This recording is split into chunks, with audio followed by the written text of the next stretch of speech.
Good morning and welcome to my extended review. You can see there is the Apple logo, so you know it's an Apple device. I'm going to log in, not show you the passcode. And you can see it is an iPad Touch. It has low battery. So let me put it into low power mode. I got to charge it. I haven't charged it in a while, but I have a still functional iPad Touch. The iPad Touch is an interesting product, very thin, very easy to use. Doesn't really upgrade to the newest, latest, and greatest software, but it's cool. It's a handheld small device. I got it many years ago because I was looking to utilize it more than I was using my iPhone for things. So I'm going to go ahead and turn it off because, frankly, I don't need it. I also keep it now because there's some messages from my mother on there. And so anyway, I keep it for that reason. But today I wanted to talk a little bit about, again, the concept of handheld devices. So this is the iPod Touch, which is an iPod music player for all intents and purposes. This is another music player. It's called the Pono. Now, Pono is a really interesting product in that it was originally an idea concept that was done by Neil Young and a bunch of engineers. The intent was to give you LP quality sound, really high quality sound, for all intents and purposes, with the hisses and the pops and the things that make LPs just really cool and special. I'm not going to power it on only because I've not charged it in a long time. But it's an interesting thing. So it had an audio out, and it also had a USB charger. It was a great product and an interesting thing. Unfortunately, really never really took off. Made it through its initial Kickstarter campaign. The next thing is my GPS. Now, I have a handheld GPS as a backup, and I use it frequently. And the reason I use it is you'll notice it has an odd antenna on the top. So first off, this is the Garmin Montana. You'll notice on the back, it actually has a camera.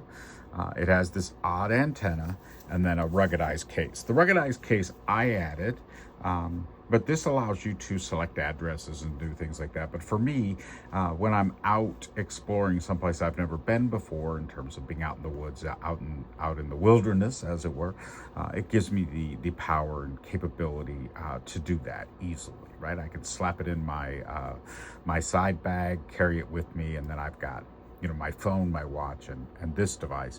This little odd antenna is actually, I don't know if you can see it or not, but this is actually a connection into the Iridium system, which allows you to do satellite connectivity. So basically, at any place you are in the world, as long as you've got a clear view of the sky, you can actually send any kind of message you want to send. So I'm going to now power this one off, just like the other one. By the way, this is the SOS button. When you press the SOS button, it will automatically send an emergency text to the person that is your emergency contact. And as you can see, I have turned it off as well. So now three of the devices I'm talking about are off. The last device is one that I've had many iterations of. To me, this is the best one I've ever owned of the series, but this one is the Kestrel, basically for all intents and purposes, the personal weather station. Now, when you power this on, I don't have batteries in it or I'd power it on, but this will basically connect to your iPhone, so you can share your weather with your iPhone. You can then literally let me show you. You can literally hold this up and do wind speed. You have a dry bulb to basically measure the temperature. So this does wind speed, barometric pressure, altimeter. You've got the ability to do air temperature. And then in the kit I also have a bunch of other things, but one of the things I have is the ability to add an actual wind vane. So it connects down here on the bottom of the device, and what you get is a wind vane, so you can do what direction is the wind blowing. Anyway, that's as you can see, my little handheld museum. Two of the things are no longer really supported, and two of the things I use all the time. Thank you so much for watching my extended video review.